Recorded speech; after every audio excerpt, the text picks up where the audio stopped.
સુરતમાં મોડી રાત્રે એક ચોંકાવનારો કિસ્સો પ્રકાશમાં આવ્યો છે. ભેસ્તાન વિસ્તારમાં આવેલા પ્રમુખ પાર્ક ઓવરબ્રિજ પાસે એક માર્ગ અકસ્માત સર્જાયો હતો. સુરતમાં શુક્રવારે એટલે કે 29મી મેને મોડી રાત્રે એક ચોંકાવનારો કિસ્સો પ્રકાશમાં આવ્યો છે.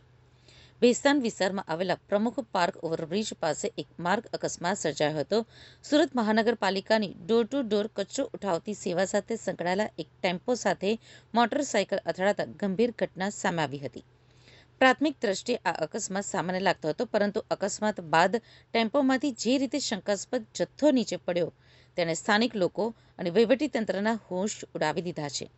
આ ટેમ્પોમાં શંકાસ્પદ ગૌમાંસ હોવાની આશંકા સેવાતા જ વાતાવરણ ગરમાઈ ગયું હતું.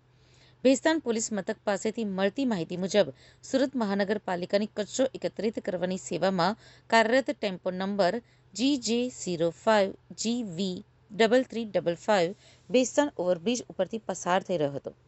તે દરમિયાન પાછળથી પૂરપાટ ઝડપે આવી રહેલી એક Honda unicorn bike number GJ05SU0375 આ ટેમ્પોના પાછળના ભાગે જોરદાર રીતે અથડાઈ હતી. બાઇક ટેમ્પોની પાછળ ઘૂસી જતા અકસ્માત સર્જાયો હતો. અકસ્માત એટલો જોરદાર હતો કે ટેમ્પોમાં ભરેલો સામાન રોડ ઉપર ફંગોળાયો હતો.